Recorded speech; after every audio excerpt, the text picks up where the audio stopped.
So today I'm going to be talking about new beginnings and a little bit about how the brain works and processing information and the process of learning how to show up for yourself every day, even when it's not easy. I don't know about you guys, but I am always so afraid to just sit in silence. I have always needed some sort of distraction, something else playing in the background, because sitting alone with my own thoughts has always been and is still stressful. And the more I've been getting fascinated with the brain and neuroscience, because I am in college right now, because my end goal is I want my PhD in neuroscience. When I was a toddler, I always would say that I was going to be a brain doctor when I grew up. And earlier in the year, when I couldn't move my neck and I learned I was born with the bones in my neck misaligned, kind of led me on a path of like this big light bulb moment of I have to go back to school and pursue my dreams and become revolutionary in the world. So I learned that the brain picks up 11 million bits of information every second, but your conscious mind can only really process 100 to 150 bits of information per second. So that's crazy. Your subconscious is taking in so much because you really are what you pay attention to. Like the saying that you are what you eat, you are what you consume, you are what you think about. I was pondering over the thought that, you know, when I'm watching something, picking in these 150 bits of information per second, and to me it's just whatever I'm watching, whatever I'm listening to, or, you know, multitasking. And whenever I get in the shower, I don't know if anyone else is like this or I'm just calling myself out, but I'll sit like, okay, what am I gonna put on and listen to before I get in the shower? Am I gonna do an audiobook, music, put on a YouTube video to play with the music loud? With the volume loud while I go in the shower? Like, and that wastes so much time where I could have gotten in the shower, showered, and gotten out sometimes before I pick what my shower distraction sound is gonna be. Sometimes I'll go in the shower without like listening to something, but it's never like a conscious choice, I guess. Like I'm gonna not listen to something today. It usually just like happens.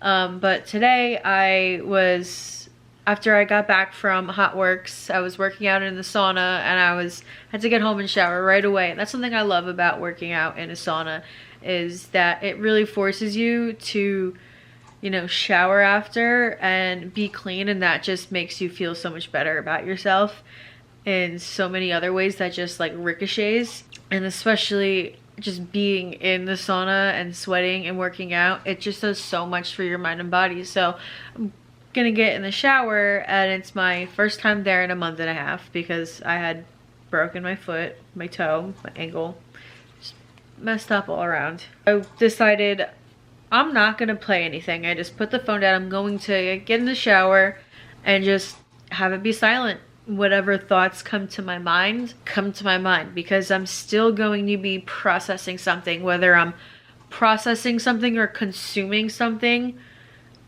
My brain is still kind of doing the same amount of work, at least to my understanding. I'm not a neuroscientist. I just want to be a neuroscientist, and I'm going to be a neuroscientist.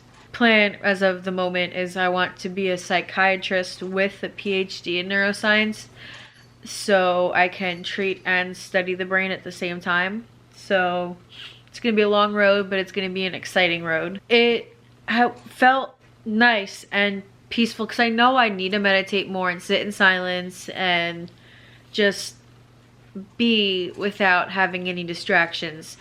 And whether it not be in the shower or not, it just, to me, it was the fact that I made the choice that, you know what, I'm gonna stop doing what I've always done and transform into someone who's better.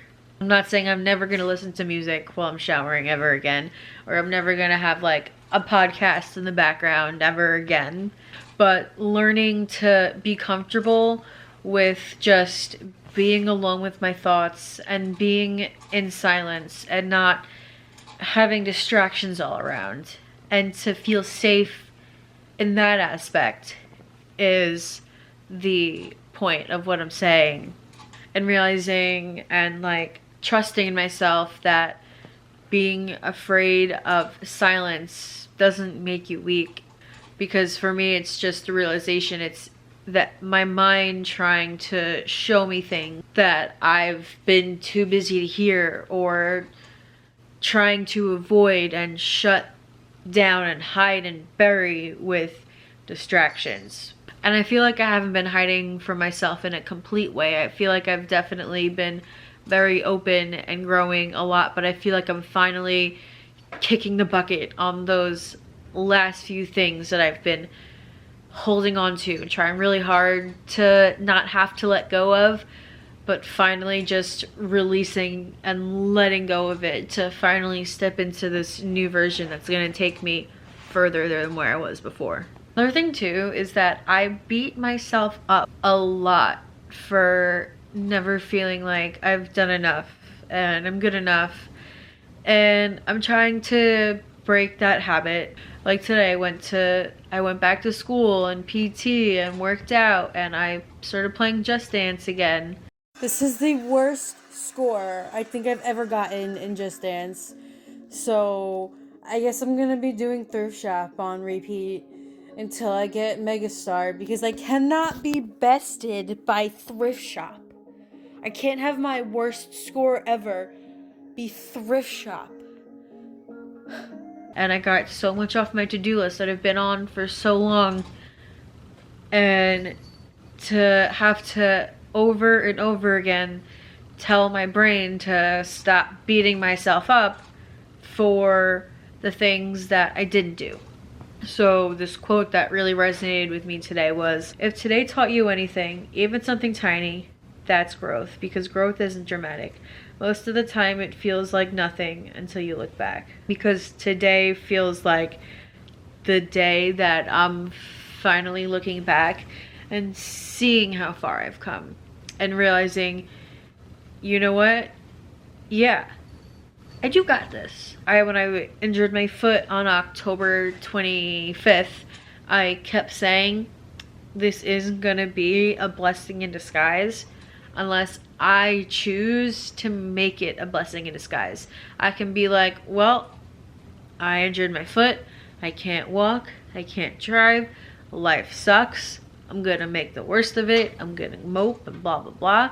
But I didn't do that. It's only gonna be a blessing in disguise if I make it a blessing in disguise. It happened. I couldn't do anything about it except for make the best of it. It was really good for me in that moment. I realized to finally just be still and not run around, because I couldn't run around anymore. So after I broke my foot, I started getting into hobbies again. I started bedazzling. I want to bedazzle my hydro flask. Please comment ideas on how I should bedazzle exactly. I kind of forgot what I was saying before that whole thing. I think it was my foot and just slowing down. I'll link a playlist down below on YouTube Shorts that I did of detoxing myself from my phone. And again, it's not like an overnight thing. You don't just detox from something one day and then you're cured. It's a constant choice over and over again to not doom scroll on Instagram, to not, or anything, or to not waste time looking at people's stories that don't align with your values. Because I definitely think phones are a good thing. I love my phone, it helps me in a lot of ways, but you definitely get that dopamine addiction because of how much constant information it's always giving you and always triggering that dopamine in your brain to enjoy something. So I forced myself to be off my phone and to do literally anything else. I caught up on shows I've been wanting to watch and some arts and crafts, got back into journaling, and if anything, just sat and in peace and quiet and having to process my thoughts. And being injured at the same time, and I also ended up getting sick and had a fever of 102 degrees. It was rough, and it was hard to feel like it was ever gonna get better in those moments, which is reminding me of this other quote I ended up writing down in my journal: is showing up at 5% is better than 0% because it means you're not giving up. You grow when you don't quit. Because even though it felt like it was never going to get better, I knew it was going to get better.